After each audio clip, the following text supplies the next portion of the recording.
நாளைக்கு பிஜேபி அதிமுக ஆட்சி வந்தாலுமே ஏடிஎம்கேவோட ஸ்டாண்ட்ல இருக்க திருமொழி கொள்கை தான் இருக்கும் அப்படின்னு ஒத்துக்கலாமா? அது இரண்டு கட்சி தலைவர். நான் இந்த ஒரு நிமிஷம் சொல்றேன். கேள்வி கேட்கக்கூடிய ஆர்வத்தை பதில் சொல்லும் போது கேட்கக்கூடிய ஆர்வத்தை நீங்க கேள்வியை கேட்டு பதிலை சொல்லவிடாத செய்தியாளரை பாஜக முன்னாள் தலைவர் அண்ணாமலை கடிந்து கொண்ட சம்பவம் செய்தியாளர் சந்திப்பில் பரபரப்பை ஏற்படுத்தியுள்ளது. எங்களுக்கு பிடிச்ச சில விஷயம் ஏடிஎம்கே பிடிக்காது, ஏடிஎம்கே பிடிச்ச விஷயம் எங்களுக்கு பிடிக்காது. அதனால காமன் மினிமம் ப்ரோக்ராம்னு இரண்டு பேர்த்துக்கும் ஒத்து போற கொள்கைகளை அந்த ப்ரோக்ராம்ல இருக்கும், அதை நாங்க செயல்படுத்துவோம் அப்படிங்கிற வார்த்தையை பயன்படுத்தினாங்க. நீங்க கேட்டத கேள்விக்கான பதில் அதுலயே இருக்கு. இதை எங்களுடைய தலைவர் அமித்ஷா அவர்கள் தெளிவுபடுத்துறாங்க. ஆமா, உண்மைதான். நாங்க 3 மொழி கொள்கை, நாங்க தேசிய கல்விக் கொள்கை எல்லாம் சொல்றோம். அனைத்து இந்திய அண்ணா திராவிட முன்னேற்ற கழகத்தை பொறுத்தவரை வேண்டாங்கிறாங்க. உண்மைதான். அதனால இந்த கூட்டணியை பொறுத்தவரை காமன் மினிமம் ப்ரோக்ராமோட தான் நாங்க வர்றோம் அப்படின்னு சொன்ன பிறகு இதற்கு மேல நான் என்ன பதில் சொல்றேங்க?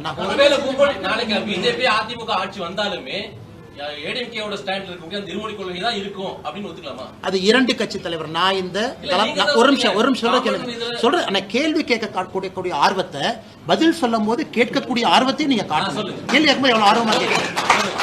அது எங்க கட்சியினுடைய தலைவர்களும் அனைத்து இந்திய அண்ணா திராவிட முன்னேற்ற கழகத்தினுடைய தலைவர்களும் உட்கார்ந்து அந்த காமன் மினிமம் ப்ரோக்ராமை டிராஃப்ட் பண்ணும்போது நீங்க கேட்க வேண்டிய கேள்வி. காமன் மினிமம் ப்ரோக்ராம் எலெக்ஷனுக்கு முன்னாடி வரத்தான போதுங்கண்ணா. அமித்ஷா அவங்க சென்னையில் சொன்னாங்க, காமன் மினிமம் ப்ரோக்ராமை பத்திரிகை நம்பர் நீங்க படிக்கத்தான் போறீங்க. ஓ, இதான் சிஎம்பியான். அதன் பிறகு நீங்க கேட்கக்கூடிய கேள்வி இன்னைக்கு கேட்டா எப்படி பதில் சொல்லுவாங்கண்ணா?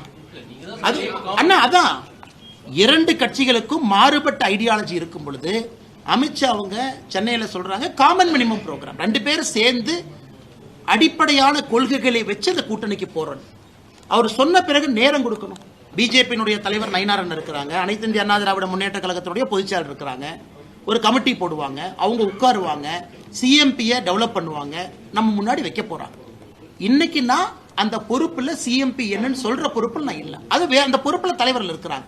அது வரும் பொழுது நீங்க கேள்வி கேட்டா நியாயமான கேள்வி. அண்ணா இதே இருக்கு, இது உங்களுக்கு ஆல்ரெடி ஒன்று சிஎம்பியில போட்டிருக்கீங்க, ஆனா நீங்க 2 பேரும் சண்டை போட்டுட்டீங்களே, உங்களுக்கு கேட்கறதுக்கு எல்லா உரிமையும் இருக்கு. இதே கேள்வியை இன்னும் கொஞ்ச நாள் கழிச்சு கேளுங்கன்னு தான் நான் சொல்றேன். இன்னைக்கு நான் எப்படி பதில் சொல்லுவேன்னு தான் நான் சொல்றேன்.